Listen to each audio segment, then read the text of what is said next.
Okay. Good to see you all. Good to see you. Thanks very much. That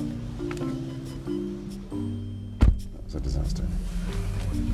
Well, just a bigoted woman. Just days before the 2010 general election, Gordon Brown was caught on mic branding a 71-year-old pensioner a bigoted woman. Yeah, very good. A good family. Yeah, Good to see you. And the education system in Rochdale, I will congratulate it. Good. And it's very nice to see you. Take care. Good to see you all. Good to see you. Thanks very much. It's a disaster. Well, just... Okay. Should never have put me with that woman. Whose idea was that? It was Sue, I think. Just ridiculous. They will go in. What did she say? Oh, everything. She's just a sort of bigoted woman.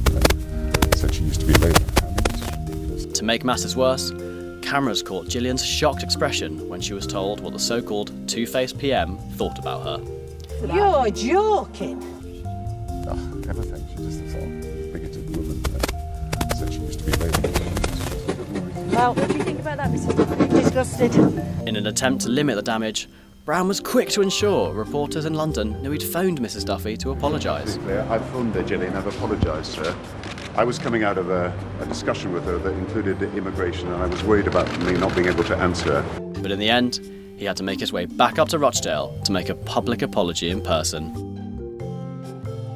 These 6 pledges are now carved in stone. They're carved in stone because they won't be abandoned after the general election. In a post-expensive scandal world, where trust in politicians was at an all-time low, Ed Miliband thought it'd be a good idea for MPs to actually stick to promises made on the campaign trail. In order to hold himself to account, Labour actually carved 6 very vague and very meaningless promises into a solid rock plinth which became known as the EdStone. The 8-foot hunk of rock was unveiled to widespread mockery. And talking of the thick of it, this one from one of the writers of that comedy, he said that Ed Miliband feels a policy cenotaph, and you wonder why we stopped doing the thick of it. Ouch. A bit of a rip-off there of the original Stone there with Ed Miliband's shopping list. Unfortunately for poor Ed, David Cameron's Tories delivered a crushing defeat in the 2015 general election, but all was not lost for the infamous EdStone. Journalists started to wonder where the much-mocked tablet ended up. Labour insiders said it was smashed to pieces after being stored in the southwest London warehouse. However, diners later found a remarkably similar EdStone nestled between bushes of a posh Chelsea restaurant. But the story doesn't end there. The Labour Party was slapped with a whopping £20,000 fine after failing to provide receipts for the £7,614 spent on the plinth amongst £34,392 of their election invoices.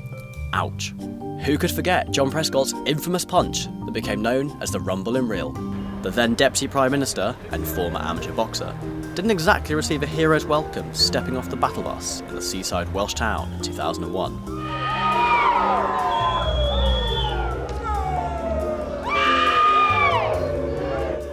Amid increasing discontent with Labour's record and power, a bloke with a terrible haircut, even in 2001, thought he'd have a go with an egg.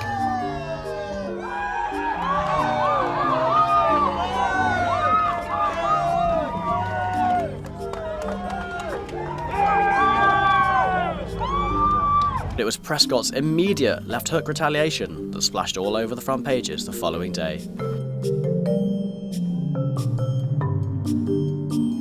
Labour Party aides and police officers quickly hurried Tony Blair's right-hand man away, but not until after bullish John Prescott was seemingly overpowered by the mullet.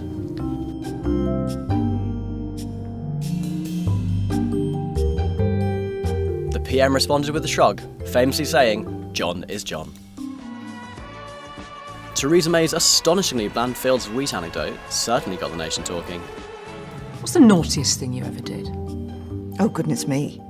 Well, I suppose gosh, do you know, I'm not quite sure. Well, there must have been a moment. Nobody's ever perfectly behaved, are they? I mean, I have to confess, when me and my friends sort of used to run through the fields of wheat, the farmers weren't too pleased about that. You are watching the worst ever election gaffes on The Sun on YouTube. While you're here, be sure to check out our MPs Behaving Badly series for more funny and terrifying moments from Westminster. We resume what day?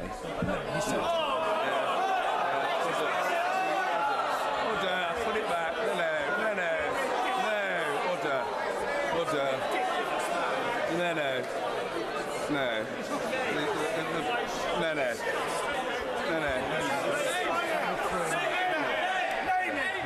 Nick Clegg got a bit more than he bargained for on a stop-off in Solihull in the 2015 general election. Hey guys. Yep. We know what you might be thinking. That had to be done on purpose. It's just too good to be a mistake. But 17-year-old Will Carey insisted he was merely trying to get a selfie with Deputy Prime Minister Nick Clegg. In all fairness, the kid's wardrobe malfunction was probably not Clegg's fault. The lad said, "I was really embarrassed when I got home and saw the footage everywhere on Sky. Maybe it's time to get some new jeans. And maybe a belt while you're at it, Will." How much will they cost? It will cost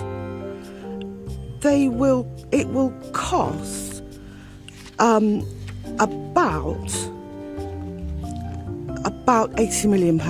About £80 million? Yeah. Diane Abbott really put her foot in it in the now infamous 2017 Nick Ferrara interview that had her fumbling for numbers over police officers' pay. So how much would 10,000 police officers cost? Well, if we recruit the 10,000 police men and women over a 4-year period, we believe it'll be about £300,000. £300,000? Sorry, 10,000 police officers? What are you paying them? No, I mean, sorry. In an interview with the BBC, Abbott later claimed she misspoke, but the long-time Labour MP has been dogged by the interview ever since, with journalists eager to ask her maths questions at every opportunity. Nothing an M&S G&T couldn't fix, Diane? Did you like this video? Hit subscribe, leave a comment, let us know which was your favourite moment. That was a disaster. Bigoted woman.